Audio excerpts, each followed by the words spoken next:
Baik, sekali lagi shalom Bapak Ibu semuanya.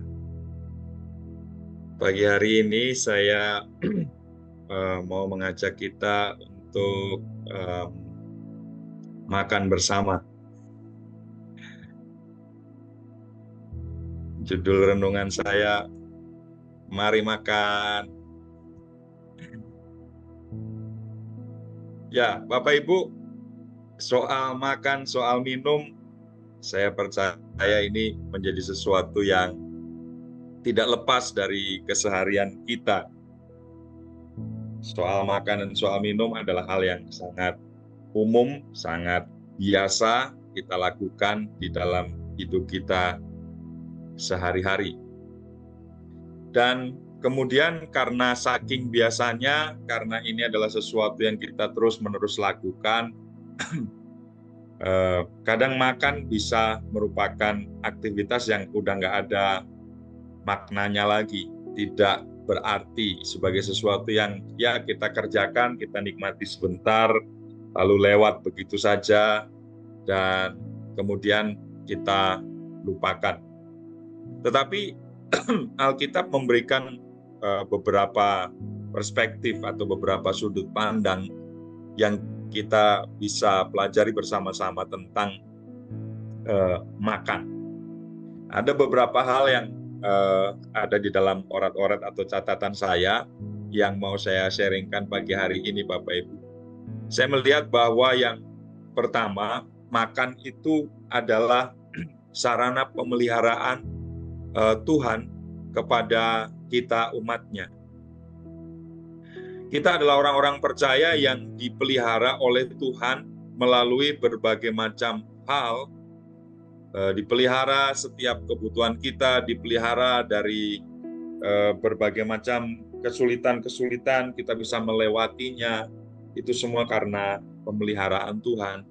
Dan salah satu hal yang dilakukan oleh Tuhan untuk memelihara kehidupan kita hari lepas hari adalah melalui makanan. Ada kisah di dalam Matius pasal 14 di mana Tuhan memberikan makan kepada 5.000 orang laki-laki saja. Tentu kalau dihitung perempuan dan anak-anak jauh lebih banyak dari itu, dengan 5 roti dan 2 ikan, sesuatu yang tidak asing lagi bagi kita. Dan melalui apa yang dinyatakan oleh Tuhan Yesus di dalam pemeliharaan terhadap 5.000 orang lebih yang mengikuti dia pada waktu itu adalah penekanan kepada kita tentang dia Allah yang sanggup memeliharakan.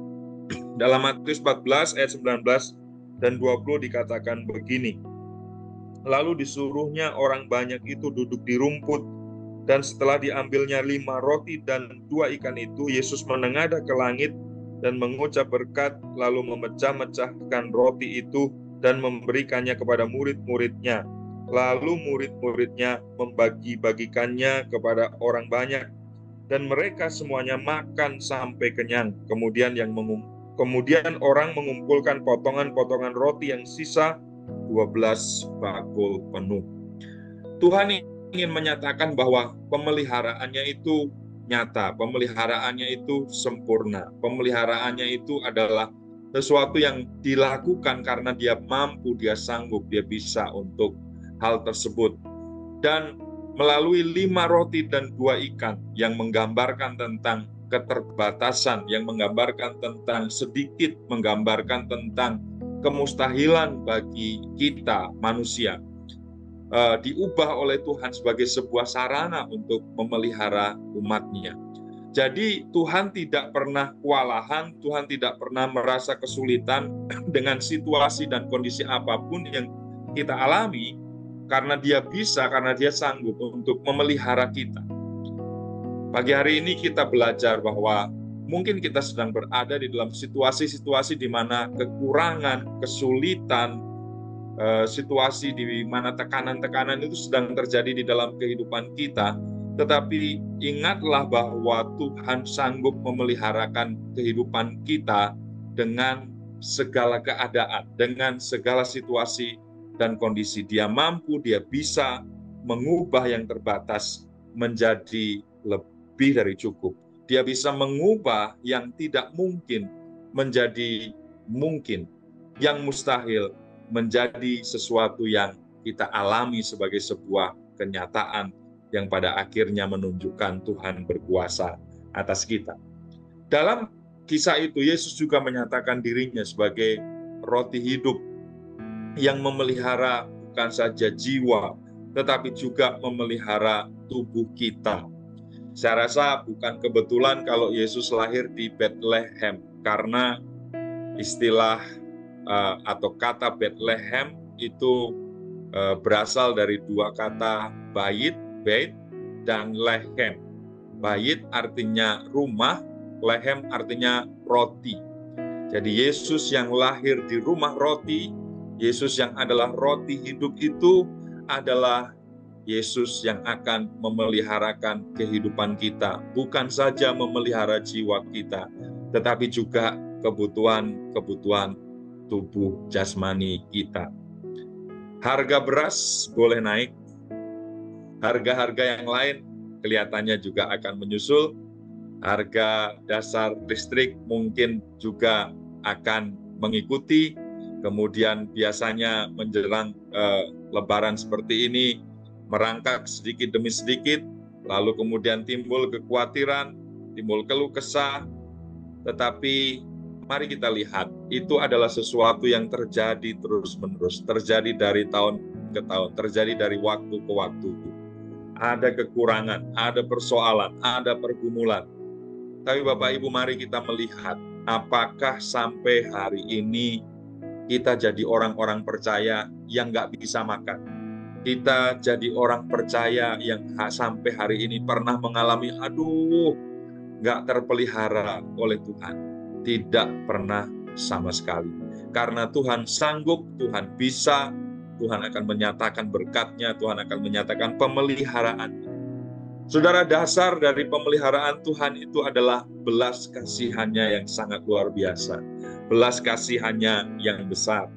Dalam Matius 14 ayat 14 yang melatar belakangi kisah tentang 5 roti dan 2 ikan itu, ketika Yesus mendarat, ia melihat orang banyak yang besar jumlahnya. Maka tergeraklah hatinya oleh belas kasihan kepada mereka, dan ia menyembuhkan mereka yang sakit.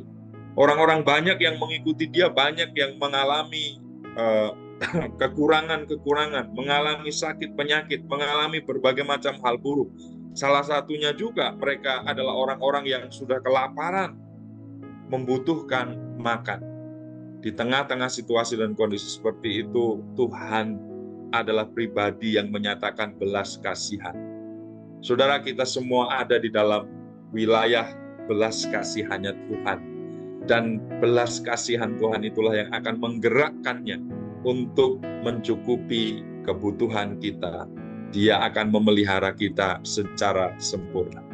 Kalau kita bandingkan dalam Keluaran 34 ayat 6, Mika 7 ayat 18, dinyatakan di sana bahwa Tuhan adalah Tuhan yang penuh dengan kasih setia.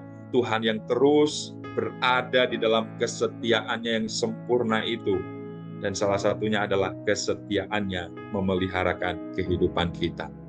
Karena itu jangan takut dengan segala macam situasi yang terjadi.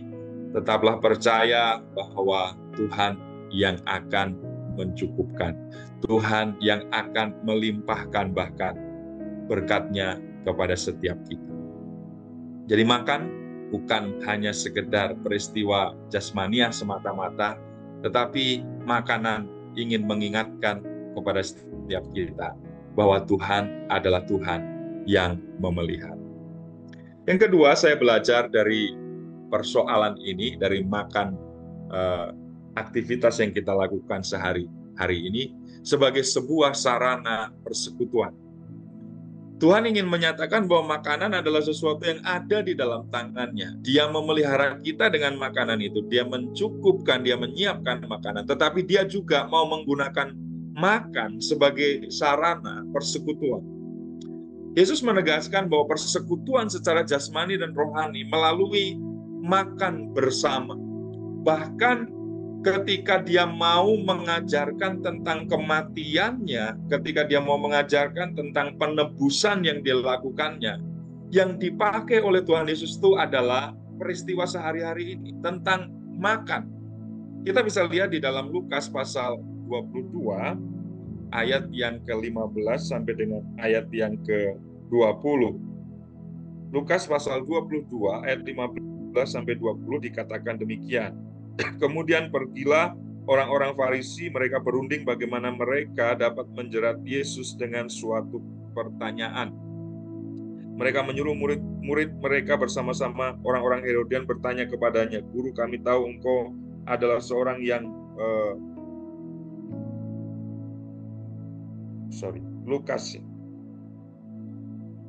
Lukas pasal 22 ayat yang ke-15. Katanya kepada mereka, "Aku sangat rindu makan Paskah ini bersama-sama dengan kamu sebelum aku menderita. Sebab aku berkata kepadamu, aku tidak akan memakannya lagi sampai ia beroleh kegenapannya dalam kerajaan Allah." Kemudian ia mengambil sebuah cawan, mengucap syukur, lalu berkata, "Ambillah ini dan bagikanlah di antara kamu. Sebab aku berkata kepada kamu, mulai dari sekarang ini aku tidak akan minum lagi hasil pokok anggur sampai kerajaan Allah telah datang." Lalu ia mengambil roti, mengucap syukur, memecah-mecahkannya dan memberikannya kepada mereka. Katanya, "Inilah tubuhku yang diserahkan bagi kamu. Perbuatlah ini menjadi peringatan akan aku." Demikian juga dibuatnya dengan cawan sesudah makan. Ia berkata, "Cawan ini adalah perjanjian baru oleh darahku yang ditumpahkan bagi kamu." Jadi selain Yesus ingin bersekutu dengan murid-muridnya pada Last Supper, perjamuan malam terakhir itu, untuk menyatakan tentang kita ini adalah pribadi lepas pribadi yang ada di dalam persekutuan bersama, maka Tuhan juga ingin menyatakan bahwa persekutuan itu bukan hanya terjadi ketika kita ada bersama-sama secara jasmani hadir, tetapi melalui makan dan minum itu Tuhan Yesus ingin menyatakan bahwa ini akan menjadi sebuah persekutuan rohani yang kekal. Karena tubuh dan darahku yang sudah dipecahkan, maka engkau bisa bersekutu dengan aku. Maka kalian bisa bersekutu dengan aku. Maka persekutuan ini adalah sesuatu yang terus-menerus terjadi.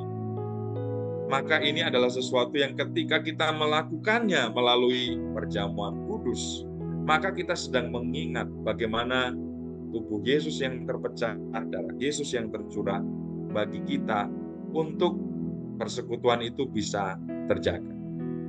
Itulah sebabnya kenapa makan bersama juga menjadi gaya hidup yang dipraktekkan oleh jemaat mula-mula. Yang mereka lakukan bukan hanya berdoa, yang mereka lakukan bukan hanya mendengar pengajaran para rasul, yang mereka lakukan bukan hanya bersekutu, tetapi yang mereka lakukan juga adalah memecahkan roti, yang mereka lakukan adalah makan bersama. Bapak Ibu, gereja adalah komunitas yang egaliter. Semua orang memiliki derajat yang sama. Gereja bukan tempat di mana hal-hal yang otoriter terjadi. Ada penguasa, ada yang lebih tinggi posisinya, kemudian ada yang lebih bawah, yang kemudian melakukan sesuatu yang otoriter sifatnya. Sebenarnya kata beberapa tulisan yang saya baca, gereja itu adalah bentuk dari komunisme purba gitu ya, yang jauh sejak awal itu memelihara kebersamaan, komunitas yang egaliter, yang sama derajatnya seperti itu ya, bahwa nanti kemudian komunisme berkembang sedemikian rupa dengan tujuan yang lain, sasaran yang lain, maksud yang lain, itu hal yang berbeda. Tetapi cobalah lihat bahwa makan bersama ini adalah sarana untuk bersekutu satu dengan yang lain. Itulah sebabnya kenapa di Komsel kita makan, itulah sebabnya kenapa sesudah selesai pelayanan kita makan, itulah sebabnya kenapa di gereja ada acara makan bersama yang kita pelihara terus-menerus. Sama sekali itu bukan untuk menunjukkan kedagingan dan keduniawian kita, tetapi untuk sarana satu yang lain dari antara kita bersekutu, Bapak Ibu. Mari kita ada di dalam persekutuan dan menggunakan kesempatan untuk makan bersama ini pada situasi apapun di dalam pelayanan kita, di dalam komunitas kita, di dalam gereja, sebagai saat untuk bersekutu satu dengan yang lain. Tuhan Yesus sudah memulainya, murid-murid yang pertama di gereja mula-mula kerjakannya juga, dan biarlah ini menjadi hal yang baik yang kita lakukan. Tentu bukan kemudian untuk maksud-maksud tertentu ya, untuk mumpung ya, lalu kita gelojoh makan, lalu kita ngawur soal makanan, lalu kita nggak sehat di dalam makanan, dan semua hal yang buruk yang kita kemudian bisa lakukan dengan makanan itu. Tapi jadikan setiap kesempatan untuk makan bersama sebagai sarana untuk bersekutu satu dengan yang lain. Yang ketiga, makanan adalah sarana pemuliaan. Tuhan menggunakan makanan sebagai sarana pemeliharaan, Tuhan mengajarkan makanan sebagai sarana persekutuan, tapi Tuhan juga menyatakan bahwa makanan itu adalah sarana yang bisa kita pakai untuk memuliakan Dia.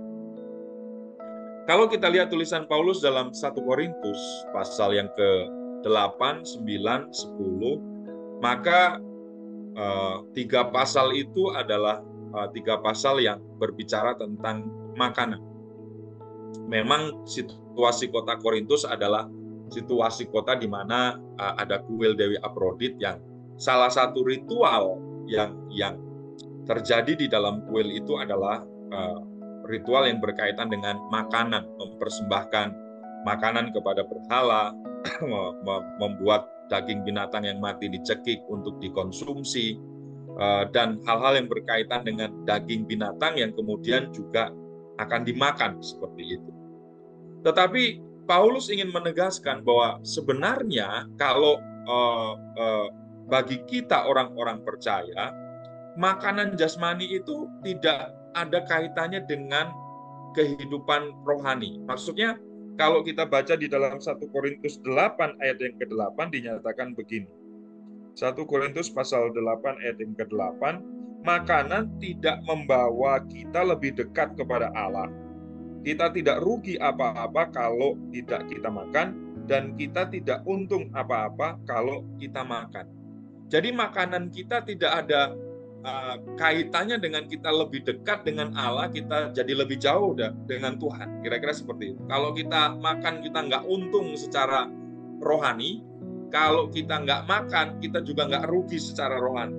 Tidak ada kaitannya sama sekali ketika kita makan sesuatu, lalu kita jadi dekat banget dengan Tuhan, atau kalau kita makan sesuatu kita jadi jauh dari Tuhan. Sama sekali tidak ada persoalan itu. Paulus hanya ingin menggarisbawahi apa yang disampaikan oleh Tuhan Yesus, bahwa apa yang masuk itu tidak menajiskan orang, apa yang keluar itu yang menajiskan orang, karena itu berasal dari luapan hatinya. Jadi dekat tidaknya seseorang dengan Tuhan sama sekali bukan berkaitan dengan aktivitas-aktivitas jasmaniahnya. Semuanya berasal dari hati. Tapi Tuhan ingin menyatakan bahwa aktivitas-aktivitas jasmaniah itu, termasuk dalam hal ini adalah soal makan, bisa kita pakai sebagai sarana untuk memuliakan Tuhan. Makanya di dalam 1 Korintus 10 ayat 31 dikatakan begini. Aku menjawab, jika engkau makan atau jika engkau minum atau jika engkau melakukan sesuatu yang lain, lakukanlah semuanya itu untuk kemuliaan Allah. Jadi Bapak Ibu, memuliakan Tuhan dengan demikian bukanlah sesuatu yang sulit, karena ada orang-orang yang merasa, aduh saya jemaat biasa, saya tidak bisa memuliakan Tuhan, nggak kayak orang lain, hidupnya diberikan untuk melayani, hidupnya diberikan secara full time, hidupnya diberikan untuk jadi pendeta, hidupnya diberikan untuk bla bla bla, yang berkaitan dengan aktivitas-aktivitas pelayanan gerejawi, kira-kira seperti itu. Baru itu disebut memuliakan Tuhan. Padahal Tuhan mengajarkan kepada kita di dalam bagian ini, memuliakan Dia itu bisa kita lakukan dari aktivitas yang paling sederhana sekalipun. Jika engkau makan, jika itu engkau minum, lakukanlah itu untuk memuliakan Tuhan. Jadi setiap orang bisa memuliakan Tuhan. Memuliakan Tuhan, menyembah Dia, beribadah kepadanya, bukan hanya milik sekelompok kaum elit, bukan hanya milik pendoa, bukan hanya milik pelayan Tuhan, bukan hanya milik pemain musik, bukan hanya milik mereka pelayan-pelayan Tuhan, milik semua orang percaya. Karena kembali ke egalitarianisme tadi, semua kita sama di hadapan Tuhan, semua kita bisa memuliakan Tuhan, semua kita bisa memberikan yang terbaik kepada Tuhan. Even itu adalah sesuatu yang sangat sederhana, hanya soal makan dan minum doang. Karena itu ketika kita makan, ketika kita minum, lakukanlah itu untuk mempermuliakan Tuhan. Nah, dalam konteks Korintus, makan yang memuliakan Tuhan itu yang seperti apa? Makan yang tidak jadi batu sandungan. Ada orang-orang di Korintus yang belum dewasa rohani, belum cukup matang untuk menerima sesuatu yang, waduh ini kok daging dari kuil kok dimakan, daging bekas itu kok dimakan, karena memang pada waktu itu dilempar ke pasar untuk dijual ya Bapak Ibu, jadi udah bercampur begitu ya. Jadi ada orang-orang yang punya hati nurani yang belum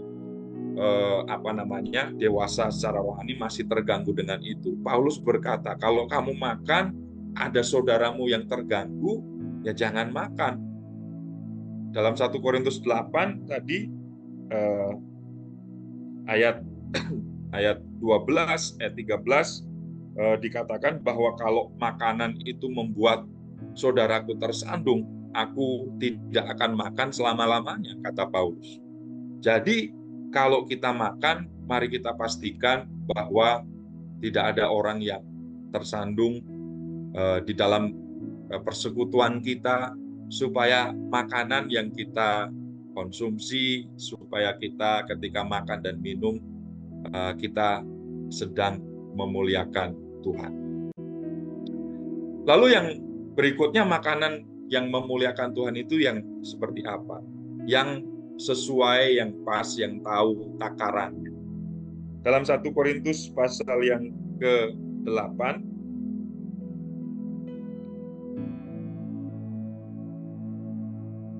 Satu Korintus pasal yang ke-8